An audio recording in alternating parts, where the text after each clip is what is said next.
राधा वल्लभ श्री हरिवंश।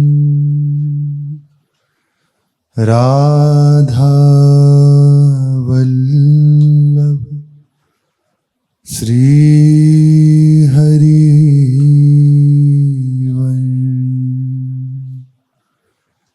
सत्प्रेम सिंधु मकरंद रसोगधारा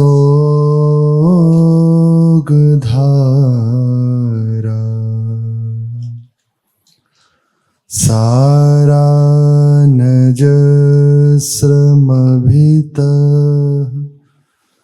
श्रवदाश्रितेषु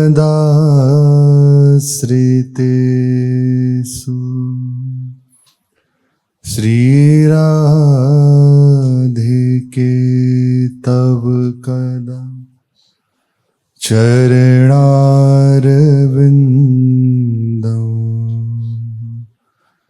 गोविन्द जीवनधनं शिरसा वहामि। गोविन्द जीवनधनं शिरसा वहामि। श्री राधा वल्लभ लाल की जय। साखिन्द्रे कोटिकल्पद्रुम परम महावैभवे शाश्वतश्रुत्युद्गानोन्मत्त कीर प्रमुख खगकुले कृष्ण रंगे कुरंगे दिव्यैर्वापी तडागैरमृतमय सरः सत्सरेद् रत्नशैले कुंजेरानंद पुंजे रिवकलय महामंजु वृंदावनं भो महामंजु वृंदावनं भो। श्रीपाद रोधानंद जी महाराज कह रहे हैं, दर्शन करो, वृंदावन की दिव्य शोभा का नेत्रों से पान करो। देखो देखो कैसा वृंदावन धाम सुशोभित हो रहा है। देखो, प्रेम नेत्रों से देखो, अद्भुत शोभा यहां विराजमान है। जहां अत्यधिक वैभव से संपन्न करोड़ करोड़ कल्प वृक्षों को भी हे करने वाले लताएं विराजमान हैं। शाखाएं उन लताओं की विस्तृत रूप से फैली हुई हैं, जिनके नीचे बैठ के स्वयं श्री श्यामा श्याम क्रीड़ा करते हैं, खेलते हैं, परम सुख का अनुभव करते हैं। ऐसे वृंदावन धाम का दर्शन करो, यहाँ की दिव्य लताओं का दर्शन करो। ये जो लताएं हम देखते हैं ना, ये साधारण नहीं है, सब दिव्य स्वरूपा हैं। आप अपने हृदय की बात इनसे कहें, निश्चित मानिए ये सर्व समर्थ है। लौकिक बात मांगने से क्या फायदा, ये प्रिया प्रीतम का प्रेम प्रदान करने की सामर्थ्य रखती हैं। एकांत में इन्हें हृदय से लगा के रोना चाहिए, इनसे प्रार्थना करनी चाहिए। अपने साधन साध्य यही हैं, लता जी, यमुना जी, रजरानी, यहाँ के खग मृग पशु पक्षी। देखो महाप्रभु जी प्रार्थना कर रहे हैं, हे राधाया रति ग्रह सुका, हे मृगा हे मयूरा, भूयो भूया प्रणति विरहम प्रार्थये वनुकंपा। मैं आपसे प्रार्थना करता हूं, मैं आपकी शरण में हूं। हे खग मृग पशु पक्षी लता पता, आप मेरे ऊपर कृपा करें, मुझे प्रिया प्रीतम के चरणों की रति प्रदान करें। और यही दे सकते हैं, और कोई नहीं दे सकता, नहीं दे सकता। हम जैसे भी हैं, जो भी हैं, बस प्रिया प्रीतम के हैं। प्रिया प्रीतम हमारे हैं, बस अब हमें उनसे मिलना है। कैसे मिलेंगे? लताओं को हृदय से लगाएं, रजरानी को हृदय से लगाएं, इन्हीं से विनय करें। ये मिलने की स्थिति दे देती हैं, जो वो बात दे देती हैं जिनसे प्रिया प्रीतम मिलते हैं। और ये साक्षात स्वरूपा हैं, इनको साधारण नहीं समझना चाहिए। आप अपने साधन से वो प्राप्त नहीं कर सकते जो लता जी एक बार कृपा दृष्टि कर दें तो प्राप्त हो जाए। गिरिराज गोविंद कुंड की घटना है, प्रसंग है, सत्य घटना है। एक साधक बहुत अच्छे से भजन में लगे थे, वैराग्य पूर्वक भजन में लगे हुए थे, बहुत तीव्र वैराग्य से भजन में लगे हुए थे। पर एक वृत्ति बहुत समय तक रहती है, ऐसा मैं करता हूं, ऐसा कर लिया, ऐसा कर लूंगा, ऐसा ऐसा। ये जो सूक्ष्म अहम की रेखा है वो बनी रहती है अंदर। उसमें कई बार अपने में श्रेष्ठता और दूसरे में थोड़ा हल्का भाव भी आता है। उसी में दोष दर्शन की वृत्ति रहती है, उस अहम की पतली सी जो सूक्ष्म रेखा। हो सकता है आप ढूंढे तो आपको मिले ना, आप कहेंगे हम तो कुछ ऐसा नहीं करते, हम तो जैसे कहते हैं वैसे, पर वो अंदर की बात है, अंदर की बात है।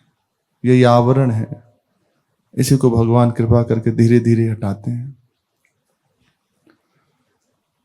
अंदर था कि इतना जप करता हूं, 3 लाख 3.5 लाख जप करता हूं, एक बार पाता हूं। उसमें भी कई बार ऐसा होता था कि नीम के पत्ते पा लिए, मधुकरी मांग ली, उसी से प्रसाद पा लिया। रहनी घनश्याम ठाकुर जी 3.5 लाख जप करते और नीम की पत्ती का साग। क्या साग बनेगा नीम की पत्तियों का? भजन करना है, रसेंद्री को ज्यादा इसे तृप्त नहीं करना, और उसमें कुछ हल्का रोटी आदि मिला के बस पा ली। ऐसे तभी ऐसे जन भजन कर पाते हैं। आप अपने शरीर से जितने निरपेक्ष होते चले जाएंगे उतना उतना देहाभिमान शून्य होता चला जाएगा। महापुरुषों ने अपनी वाणियों में लिखा है, आचरण करके दिखाया है, कम से कम वस्तु का प्रयोग अपने लिए करना चाहिए, सस्ती से सस्ती वस्तु का उपयोग अपने शरीर के लिए करना चाहिए। वस्त्र है बहुत कम पैसे वाले जो ढकने के लिए हो जाए, बस बहुत एकदम वीआईपी और ब्रांडेड, इस चक्कर में ना पड़े, ये ब्रांड और वो ब्रांड।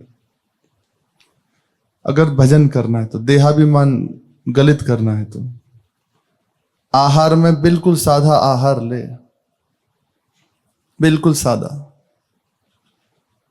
ऐसा नहीं विशेष कुछ। भाई जी तो कहते हैं कि आपके भोजन में 4 आइटम से ज्यादा नहीं होना चाहिए, सब्जी, रोटी, चावल, दाल, यही। अब बहुत से बहुत ज्यादा से ज्यादा एक मीठा। मीठे की तो प्राय सब संत जन निषेध ही करते हैं। अगर ब्रह्मचर्य रहना है तो मीठे को तो छोड़ दे, तीखा खाना छोड़ दे, यहां तक और भी आगे बढ़ो तो फिर तो नमक आदि पाना ही छोड़ दो। हवा पाओ, वो हम यही नहीं छूटता। अब हवा तो अलग की बात, हवा का भी एक विधि होती है पाने की, हवा को भी पाया जाता है। ऐसा नहीं कि बस ऐसे भर लिया, नहीं, हवा भी पाई जाती है। तो फिर योग एक क्रिया है, वो अलग। ध्रुव जी के प्रसंग में पढ़ो आप, उसमें आता है कि 4थे महीने में अंगुष्ठ पे खड़े होकर वायु का आहार करके रहते हैं। वायु का आहार करनी भी एक यौगिक क्रिया है। जैसे प्रसाद पाया उसके बाद खूब बोलचाल और सब रहता है ना, और पता है आपको पेट भरा है, ऐसे ही उसकी एक क्रिया है। ऐसा नहीं केवल श्वास लियो पेट भर ली, अब वार्ता थोड़ी कर पाओगे आप, उसमें सब होगा, उसका आहार किया जाता है, फिर बाद में वो बाहर भी निकली जाती है। यौगिक क्रिया है। अगर देहाभिमान गलित करना है, निरंतर भजन करना है, भगवान से मिलना है, तीव्रता पूर्वक भजन करना है, तो फिर ये है आपके लिए कम से कम पैसे की वस्तु का उपयोग करो। और ऐसा नहीं कि एक छेद हुआ फेंक दिया, नहीं, संतों की रहनी है। देखो, संतों की रहनी है, ये सब फ्री में नहीं आता। हम तो दर्शन किए हैं साधकों के। जैसे मानो मार्किन, अचला या जो बनियान है, उसको ऐसा नहीं कि नई जाके लेते हैं। ऐसे हैं कितने जन नई नहीं लेते, वो जो संतों के ऊपर हैं छूट गए, उसी में से देख लेते हैं, कुछ अपने यूज में आ गए, बस उसी में से निकल, नई ले लो। ऐसे ही काम चल रहा है, काम ही तो चलाना है। आहार में भी जो सहज में श्रद्धा से बस वो ले लिया, तो फिर उनका भजन देखो भाई, एक ही तरफ लग सकता है। आप यदि इधर प्रियता रखोगे तो उधर प्रियता कैसे होगी? इधर से प्रियता हटे तभी उधर नाम में, वाणी में, श्री जी के चरणों में प्रीति। क्रम है, जब साधन के लिए आए हैं तो फिर उसकी एक पद्धति है, उसके अनुसार चला जाता है। आप कहेंगे कृपा से होना है, तो फिर ये सब करने की आवश्यकता क्या है? कृपा का अनुभव भी तो करना है, कृपा से ही होना है। ये कृपा की अनुभूति कौन करेगा? वो अनुभूति करने के लिए भी तो चाहिए। हम कृपा का अनुभव थोड़ी कर पा रहे हैं अभी, नहीं। आज सुबह महाराज जी से प्रश्न किया कि महाराज जी मुझे बस श्री जी चाहिए, फिर ऐसा क्यों कि कुछ और होता है?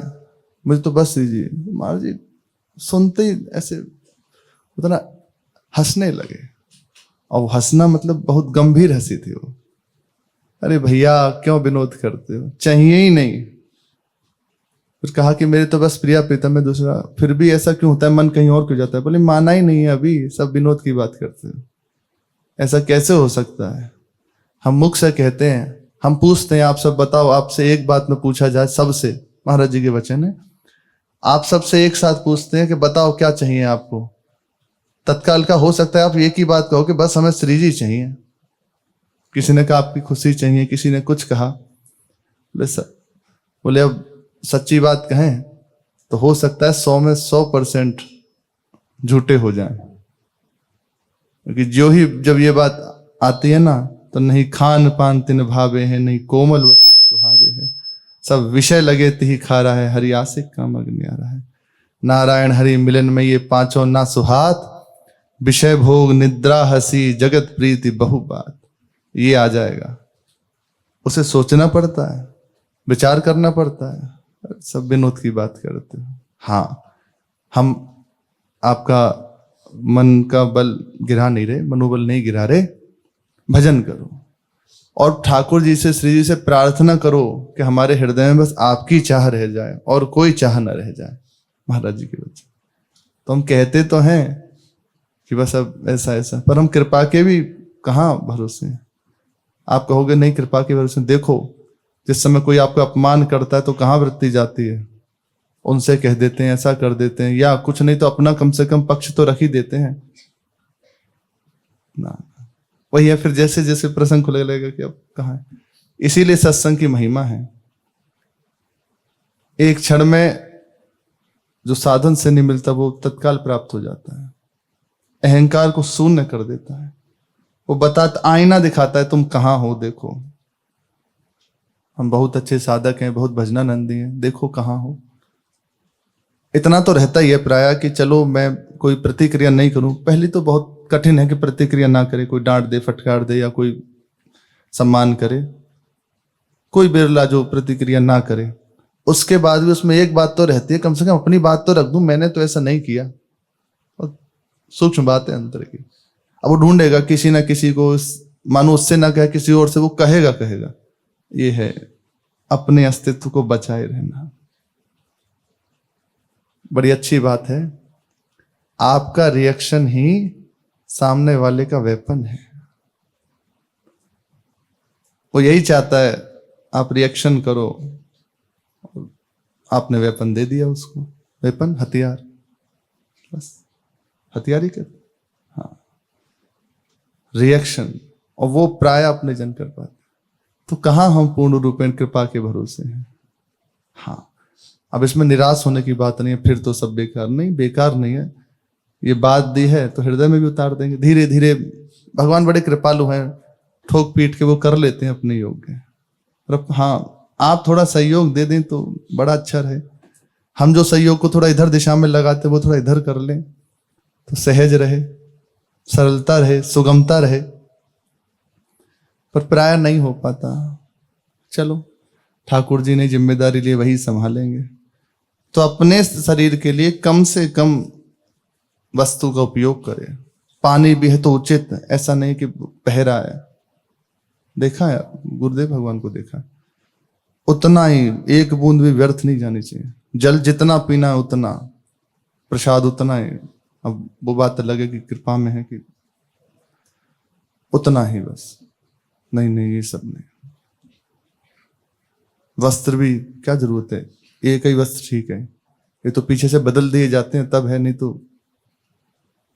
खुद ही अपने हाथों से। ये गुरुजन सिखाते हैं, देखो, क्योंकि आप जितना इस शरीर को दुलार करोगे, यही दुलार करना है, बढ़िया इसका गद्दा हो, बढ़िया हमारी व्यवस्था हो, बढ़िया कुटिया हो, और सब बढ़िया से बढ़िया पहनना ओढ़ना सब हो, तो शरीर राग पुष्ट हो रहा है, देह राग पुष्ट हो रहा है। नहीं नहीं, इसे निरपेक्ष रहो। थोड़ा ठंडी लगनी चाहिए शरीर में, लगनी चाहिए शरीर को हर समय।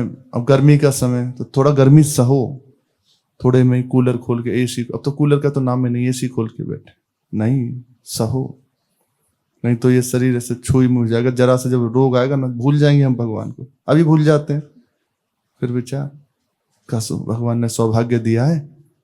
तो वे जो महात्मा थे बहुत वैराग्य पूर्वक भजन कर रहे थे। धीरे धीरे समय बढ़ा, कुछ वर्ष बीते, पर कोई अनुभूति नहीं हुई, क्योंकि अभी भरोसा नहीं हो रहा प्रभु, अपने बल का भरोसा है, अपने बल का भरोसा। कई वर्ष बीत गए, अब हृदय में प्रश्न उठने लगे कि कहाँ कमी हो रही है, क्या चूक हो रही है, मैं इतना ऐसा ऐसा, और ये जो मैं है ना, यही परेशानी है, यही चूक हो रही है। ऐसे एक बार बैठे थे, खिन्न हुए, गोविंद कुंड के समीप ही। अब भगवान कृपा करते हैं, तो देखा श्री गिरिराज जी की कंदरा में से एक महात्मा, तो अस्थि मात्र शरीर हो रहा है, वे निकल के आए, आके गिरिराज जी गोविंद कुंड में आचमन किया, और वहां से जो थोड़ा जल लेके तुलसी का एक बिरवा था वहां, और श्री ठाकुर जी विराजमान थे गिरधर लाल वहीं, उनका अभिषेक किया। उसके बाद उसी जल को पान कर लिया, वापस चले गए। एक दिन देखा, 2 दिन देखा, कई दिन देखा, तीसरे दिन उनको रहा नहीं गया, और जाके जब वो आए तो चरणों में पड़ गए। कहा प्रभु आप न मधुकरी जाते हैं ना कुछ, और यहीं रहते हैं, कुछ कृपा कीजिए। तो मानो नेत्रों से अश्रु प्रवाह होने लगा, और कहा कि भजन कर रहा हूं, बहुत समय बीत गया, केवल ऐसे ही आहार करता हूं, मधुकरी भी नहीं जाता, इसी को पान कर लेता हूं। भगवान दिखा रहे हैं कि कृपा से ही सब संभव है, भगवान ही आते हैं, सही बात तो ये है, संभालने के लिए। इसी का पान करते हैं ठाकुर जी का, फिर अपनी गुफा में चले जाते हैं भजन कर। उन्हें लगा कि ये तो बहुत भजनानंदी है। और फिर प्रभु बोले लेकिन मेरे हृदय में है कि मैं ऐसा करता हूं, ऐसा चलता है, इसलिए आज तक मुझे जो लाभ प्राप्त होना चाहिए नहीं हुआ। अब एकदम हुआ, जो अहंकार की वृत्ति थी वो टूटी, दैन्य होके पुकारने लगे। क्योंकि अब यही होता है, यही आते हैं, पुकार तभी होती है जब अपना सामर्थ्य नहीं रहता। जब तक अपना बल उसको रहता है, ऐसा कर लेंगे, ऐसा कर लिया, ये ऐसा ऐसा, वो रो के पुकारने लगे, दैन्य होके पुकारे। तो फिर भागवत को संकेत हुआ। ऐसे ही फिर एक दिन देखा कि जब कर रहे हैं, जब करते करते जहां बैठते थे उसके सामने एक तमाल की लता थी। उस लता को प्रायः दर्शन करते थे, लेकिन आज किशोरी जी की कृपा होनी थी। वो अहंकार की जो सूक्ष्म रेखा थी टूटी ना, ये तो भगवान ही आए थे उन्हें संभालने के लिए और अंतर ध्यान बताने आए थे। अहंकार छोड़ दो कि मैं ऐसे संयम से रहता हूं, मैं इतना विरक्त से रहता हूं।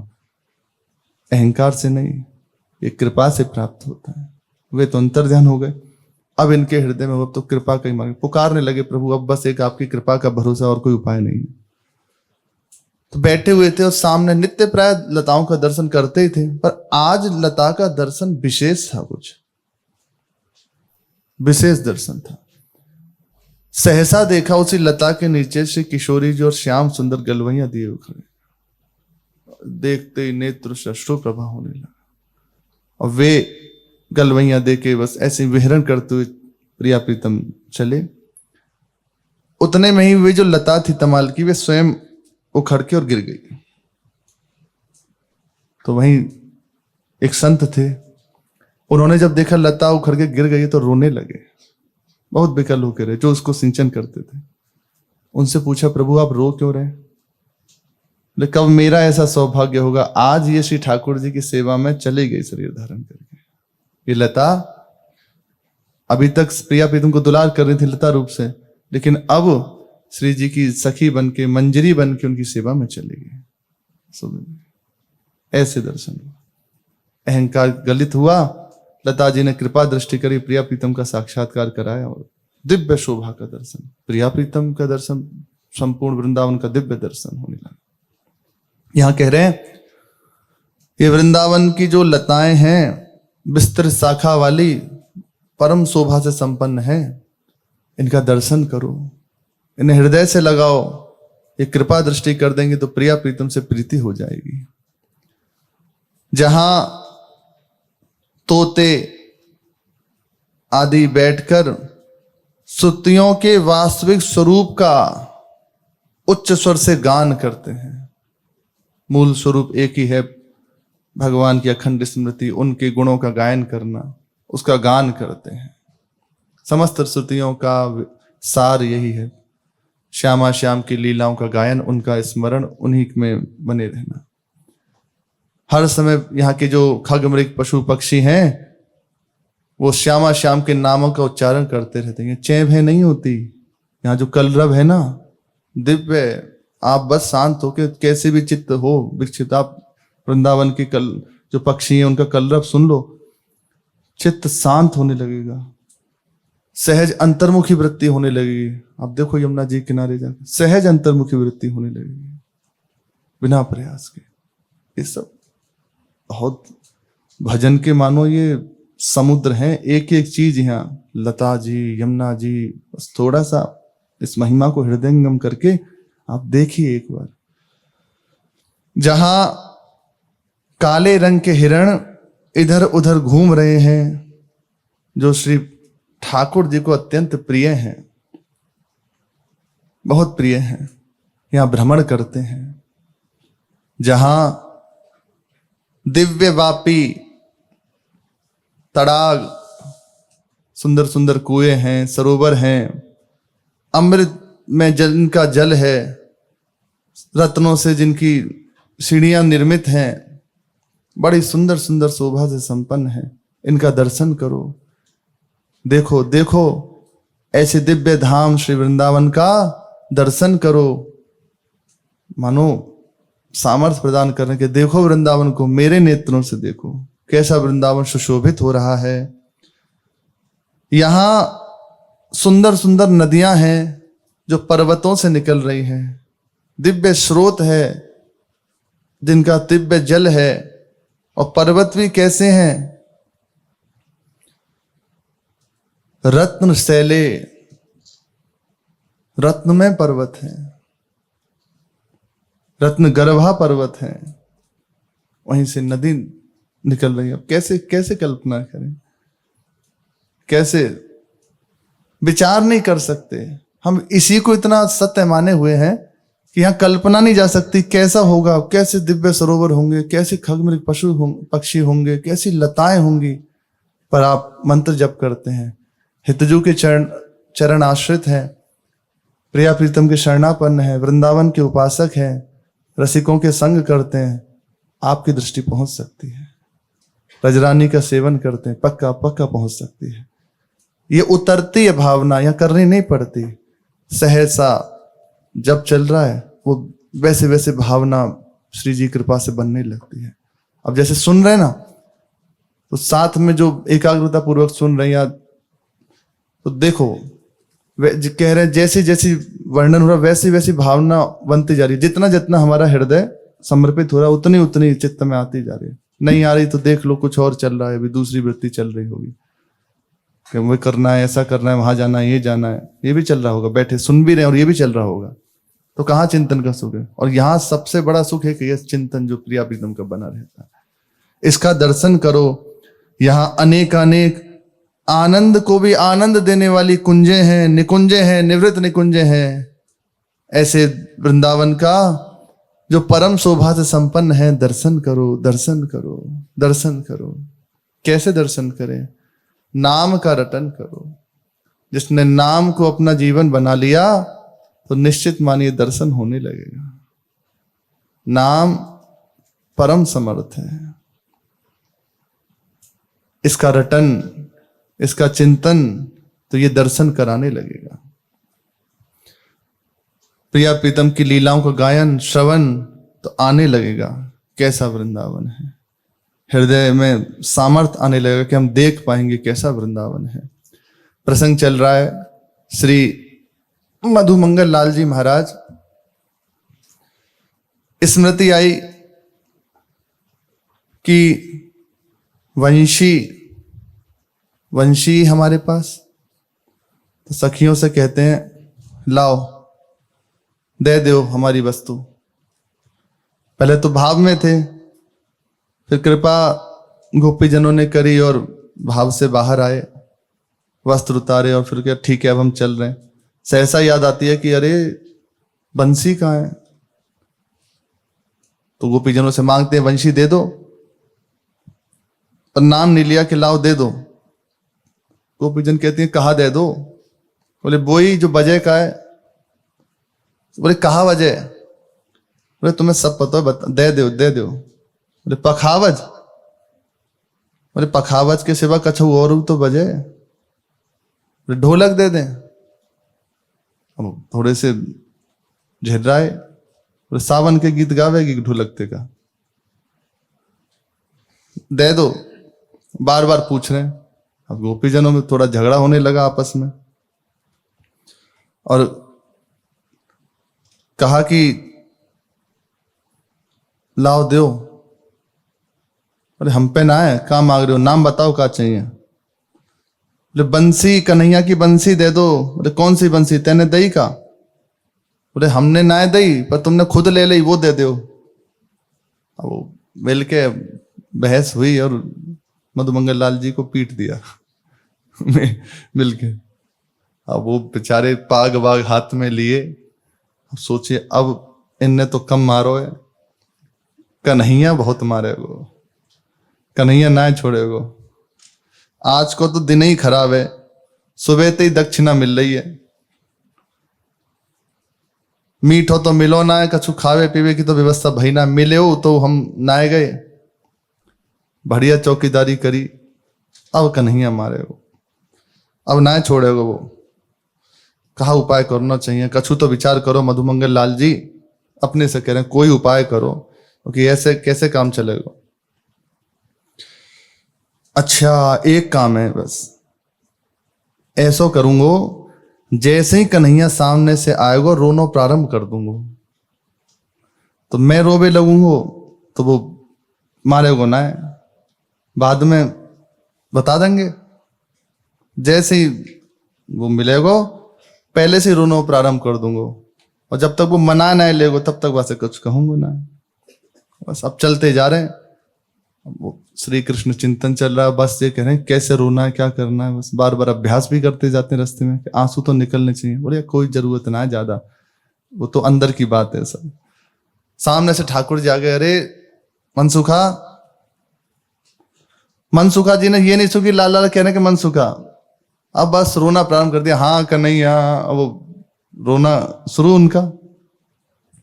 अरे कैसे रो रहे हो, का है गो भैया, काऊ ने कछु कहिए बता मुए, अब वो कोई जवाब दें, वो तो पहले से तैयार होके आए हैं, पूरे सब पहले से ट्रेनिंग करके आए हैं व्यवस्था। रोना नहीं छोड़ा, जोर जोर से, अब तो और जोर जोर से गले लिपट लिपट के रो। बोले भैया कछु तो बता, है का गयो? बोले का बताऊं? तो बोले अच्छा चल चुप है जा। बोले ऐसे चुप मत कर जैसे मैया चुप करे ना, पुचकार के चुप कर। मुझे गोदी में चढ़ गए, ऐसे छोटा बालक होता, और उनकी चिबुक पकड़ के चुप है जा, चुप है जा। बोले अब ही ना है, अब ही ना है। बोले अब बता कहा बात है? बोले देख कन्हैया, मैं तो ते एक बात कहूं। बोले हाँ कह, सही सही कहूं? बोले सही सही कह, मारेगो तो ना है? बोले अगर सही सही बात कहेगो तो ना मारूंगो, और अगर झूठ बोलेगो तो मारूंगो। अब बता। बोले झूठ झूठ बोले पे ही तो मारेगो? बोले हम झूठे बोलेंगे ही चो, हम बोलेंगे चो झूठ, हम तो सत्य बोलेंगे। बोले अच्छा बता, बात बता, मेरे हृदय में घबराहट है रही है। बोले तेरे हृदय में घबराहट अब रही है, मेरे हृदय में पहले ते है रही है। बोले बता, बात बता, क्या बात है? बोले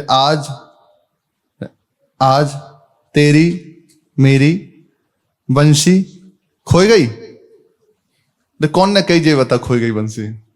कौन कह रहा है बंसी खो गई तेरी? बोले अच्छा अच्छा तो का भयो? बोले ढंग से सुन ले, वो सुन। बोले आज तेरी, लालजू कह रहे मेरी वंशी। फिर बोले कि खोई गई। बोले जा सारे, बार बार कह रहा शुभ शुभ तो बोले ना, खोई गई खोई गई खोई गई, जा खोई गई तेरी बंसी। शुभ बोलना चाहिए ना, शुभ तो ना बोल लो कि खोई गई खोई गई खोई गई, अभी तक तो ना खोई।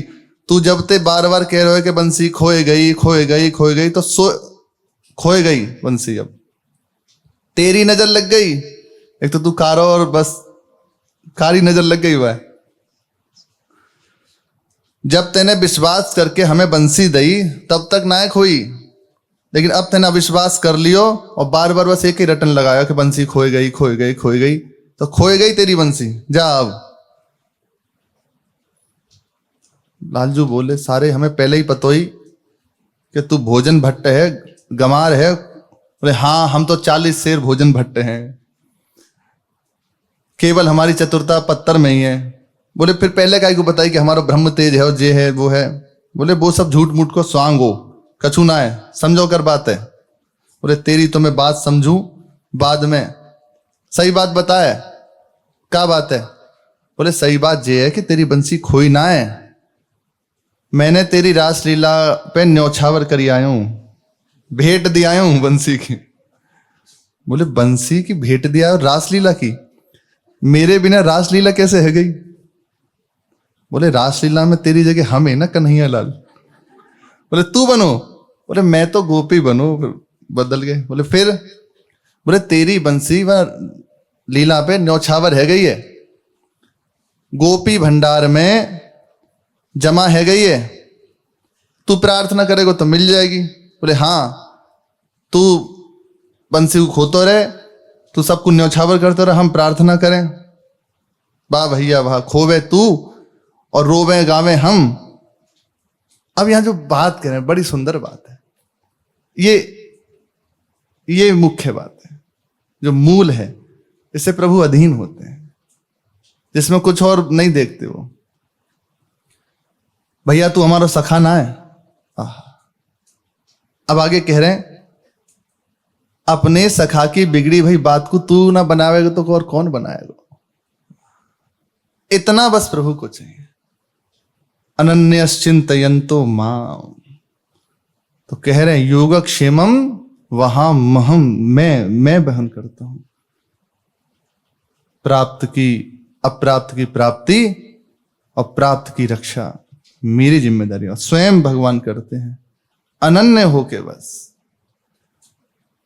बड़ी सुंदर बात है। भैया तू मेरा सखा ना है, अब सखा की बात बिगड़ी है तो कौन बनाएगा? मानो सबके लिए। अब हमारे जो कुछ है प्रभु है, अब हमारी बिगड़ी हुई है तो कौन संभालेगा? वही संभालेंगे। और ना संभालो आप जानो, हमें आपसे मतलब है। तो फिर ये नहीं देखते तुम ऐसे हो, खूब आनंद से खाओ पियो, वो एक क्षेत्र अलग है, ऐसा करो ऐसा करो, और एक ये क्षेत्र अलग है। पर प्रभु के सिवा कुछ और ना हो, ये बस हृदय में रखना। जितनी बातें वो सब यहीं के लिए हैं। आप ऐसे घूम के भी आओगे तो यहाँ यहीं आना है। ये मुख्य बात है। जैसे हैं, बुरे हैं, भले हैं, जो हैं हम बस आपके हैं। अब आपको जो अच्छा लगे करा लो, वरना हम तो ऐसे ही हैं, खा रहे हैं, पी रहे हैं, नाम कीर्तन कर रहे हैं, गा रहे हैं, नींद आ रही है, सो रहे हैं।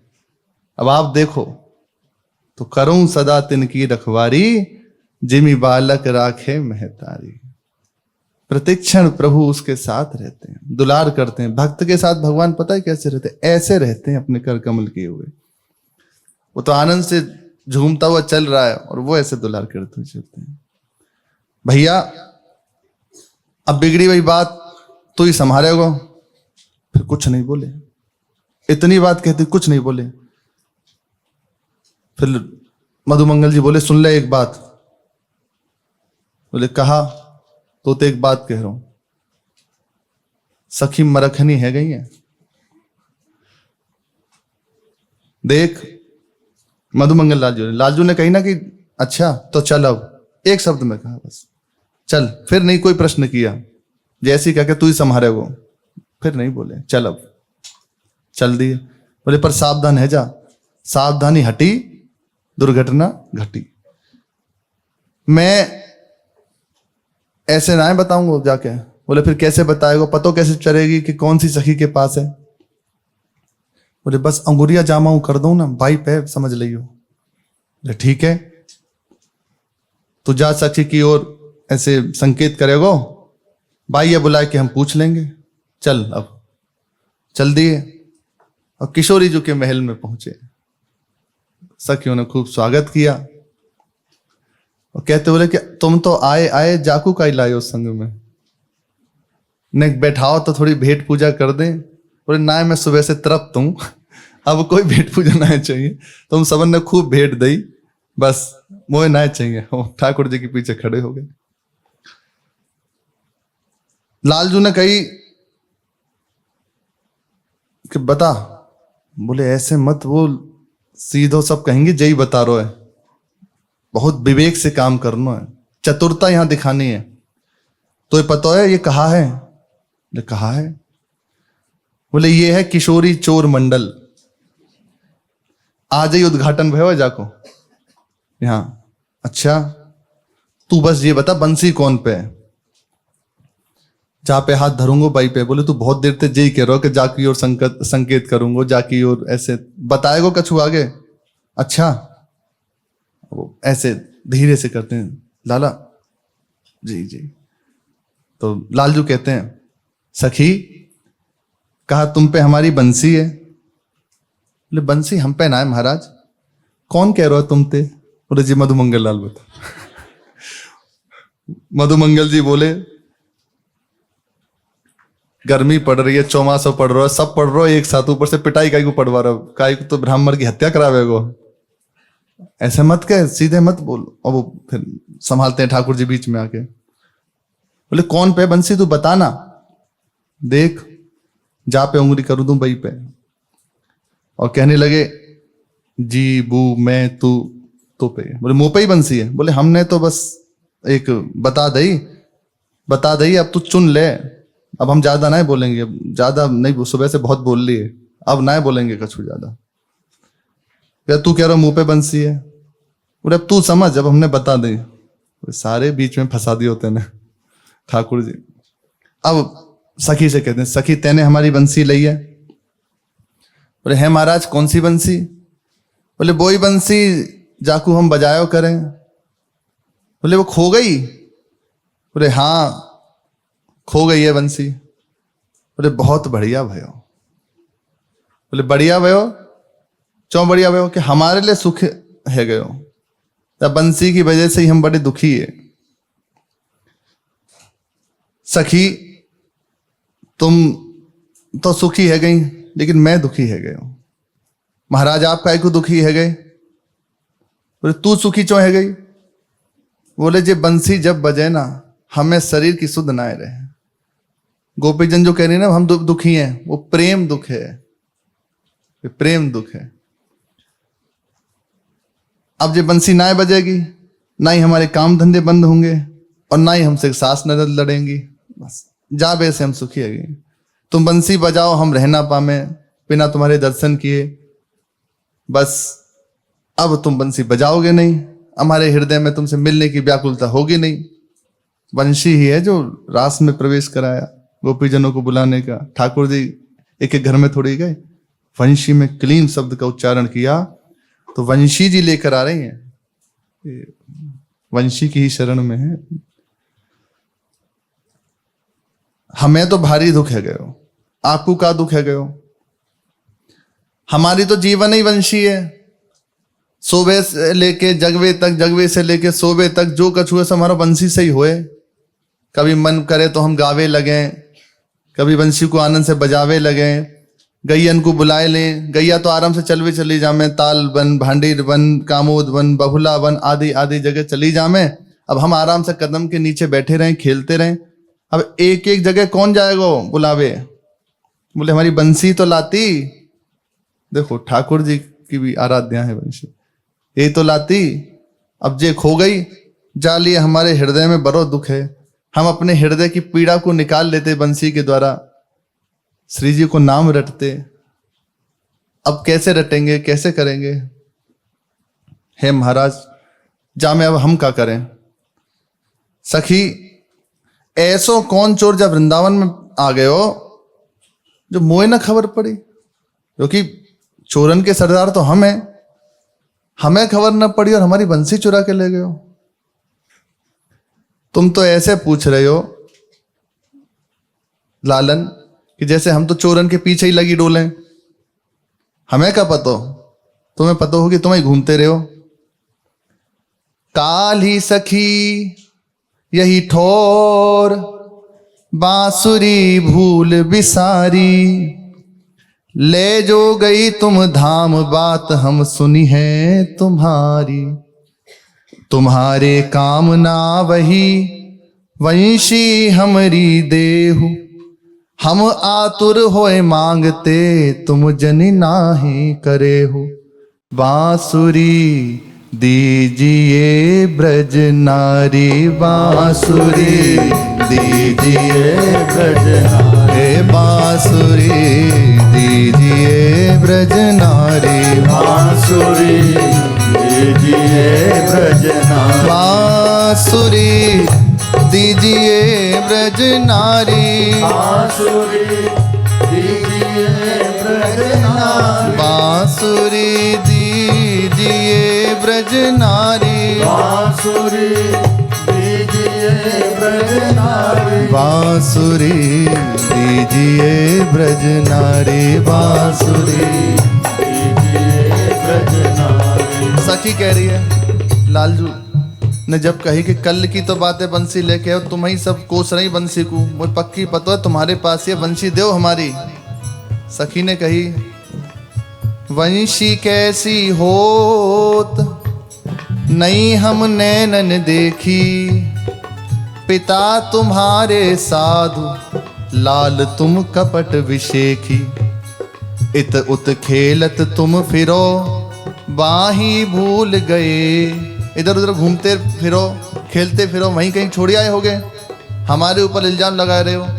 साच सपत बावा की सो तेरी बंसी नाय लही, बांसुरी कैसी है ब्रजनाथ, बांसुरी कैसी है ब्रजनाथ। भैया तुम कह रहे हो कि बंसी दे दो हमारी, हम तो देख ही ना है कि बंसी कैसी होए।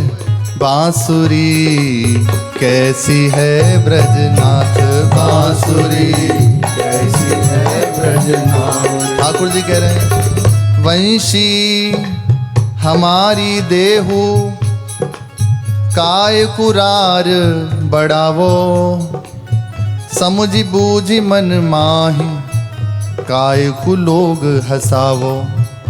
लोग हंसे चर्चा करें मन में सोच बिचारी, वह वंशी मन मोहनी तुम देत क्यों न गंवारी। बांसुरी दीजिए ब्रज नारी, बांसुरी दीजिए ब्रज नारी, हे बांसुरी दीजिए ब्रज नारी, बांसुरी दीजिए ब्रज नारी। हम सो कहत गवार, आपनी करत बड़ाई। समझ में तो आ रहा है ना। हम सो कहत गवार, तुम आपनी करत बढ़ाई। मारूं गुलचा गाल, तबे बाबा की जाई। बेदिन तुमको बिसरी गए, हम सो मांगी छाक। फटी कमरिया ओढ़ी के, अब हमें कहा दिखावत हाथ। बांसुरी कैसी है ब्रजनाथ, बांसुरी कैसी है ब्रजनाथ। बांसुरी कैसी है ब्रजनाथ, बांसुरी कैसी है ब्रजनाथ। बांसुरी की सार कहा तुम ग्वालिन जानो। तीन लोक पट तरना, या सो मोमन मान्यो। या वंशी खोजत फिरे, शिव विरंचि मुनिनाथ। परचायो परचो नहीं, तुम कहा नचावत हाथ। बांसुरी दीजिए ब्रज नारी, बांसुरी दीजिए ब्रज नारी। नंद महर के कुंवर कान, तो ही कौन पतीज। भूल आए कहूँ अनत, दोष हमको नहीं दीजे। ले लकड़ी मुख पे धरो, तुम बताओ ताको नाम। वंशी बतावो ताको नाम। जिन घर ऐसे पूत हैं, उजरत तिनके धाम। बांसुरी कैसी है ब्रजनाथ, बांसुरी कैसी है ब्रजनाथ। हे बांसुरी कैसी है ब्रजनाथ, बांसुरी कैसी है ब्रजनाथ। तो एक परी लालजू कह रहे हैं, उजरो चाहे बसो, तुम्हें कहा लाज हमारी। तुम सी है लख चार, नंद घर गोवर हारी। तेरे जैसी लाखन है, और हम अरो घर उजरे चाहे बसे तो एक लेनी देनी। एक लख मेरे संग चले, लख आवे लख जाए। तुम कह रही हो ना कि गंवार हो, तुम्हारे जैसे हो तो उजर जावे घर। तेरे जैसी लाखन है, लाखन तेरे जैसी तो संग ही संग चले। लख आवे लख जाए, दर्शन को आती जाती रहे। लख ठाड़ी दर्शन करें, लख खरी खरी ललचाए। लाख आवे लाख जावे, लाख संग चले, और लाखन खड़ी खड़ी दर्शन करें। ऐसा ही है, बिल्कुल सत्य है। और खड़ी खड़ी लाखन ललचाती रहे कि हमारी ओर देख लें। बांसुरी दीजिए ब्रज नारी, बांसुरी दीजिए ब्रज नारी। बांसुरी दीजिए ब्रज नारी, बांसुरी दीजिए ब्रज नारी। मधुमंगल लाल जी कह रहे हैं, संभल तो रही हो भैया, तू कम पिटे को मैं ज्यादा पिटूंगो।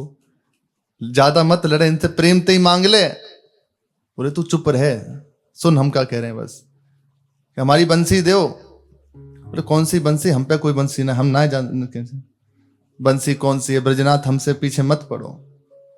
रार हो रही है, झगड़ा हो रहा है, प्रेम कलह हो रही है, होने दो। शेष चर्चा श्री राधा वल्लभ लाल की।